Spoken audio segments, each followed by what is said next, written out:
খামসুন লা ইয়ালামুহুন্না ইল্লাল্লাহ। পাঁচটি বিষয় আল্লাহ ছাড়া কেউ জানে না। কয়টি বিষয়? এই পাঁচ বিষয়ের কথা আল্লাহ কোরআনে বলেছেন 21 পারা 13 নম্বর পৃষ্ঠার শেষের দিকে আল্লাহ বলেন, ইন্নাল্লাহা ইনদাহু ইলমুস সাআহ।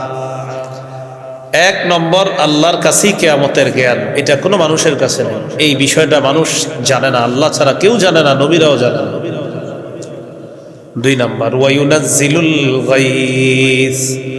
তিনি বৃষ্টি অবতীর্ণ করবেন, কখন কোন জমিনে কি পরিমাণ তিনি জানে। মাঝে মাঝে আমরা দেখি একটু পরে মনে হয় ফাটায় ফেলবে বৃষ্টি, কিন্তু হয় না।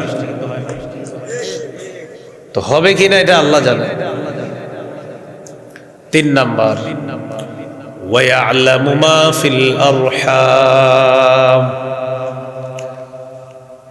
মায়ের পেটে সন্তান, রেহেমে যে সন্তান আছে, এই সন্তান ছেলে হবে না মেয়ে হবে আল্লাহ জানে। তাহলে আল্ট্রাসাউন্ড করলে যেটা, সেটা তো সন্তানের রূপ আসার পরে।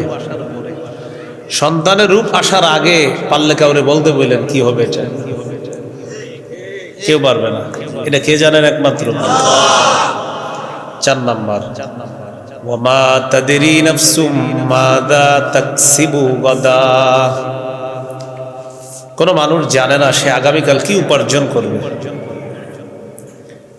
আপনার টার্গেট হলো আমার ডেলি যে পরিমাণ ব্যবসা হয় তো 1-1.5 হয়, কালকে একটু ভালো অবস্থা হইতে পারে 2000 2500 হয়ে গেছে 5000 হইতে পারে। এটা যে হবে এটা আপনি জানেন না, জানেন আল্লাহ। আবার একদিন বলবেন আপনার আব্বা আম্মাকে কালকে ব্যবসা ইনশাল্লাহ আশা করা যায় ভালো হবে, খুব আশাবাদী আপনি, কারণ এমন একটা দিন ব্যবসা ভালো হয় সাধারণত সচরাচর হয়নি।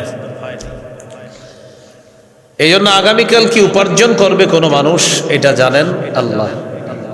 আশাবাদী হওয়া খারাপ না, বাকি কালকে আসলে আমি কি করতে পারবো না পারবো এটা আল্লাহ জানেন। ওয়ামা তাদরি নাফসুম বিআই আরদিন তামুত। কোন মানুষ জানে না সে কোথায় কোন জমিনে মৃত্যুবরণ করবে, এটা জানে একমাত্র আল্লাহ।